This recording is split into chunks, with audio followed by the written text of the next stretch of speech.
ipagkapala pa kayo. Kasi kilala na kayo, Kenneth, mahal kayo. Ang importante, maalala ng taong Pampanga, ang tatay ni Sara Duterte.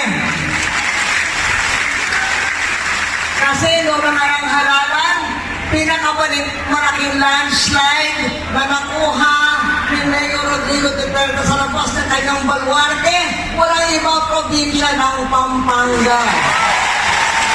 Kaya, itong halalan, bigyan natin ulit ang pinakamalaking landslide ang mga kandidato ni President Rodrigo Duterte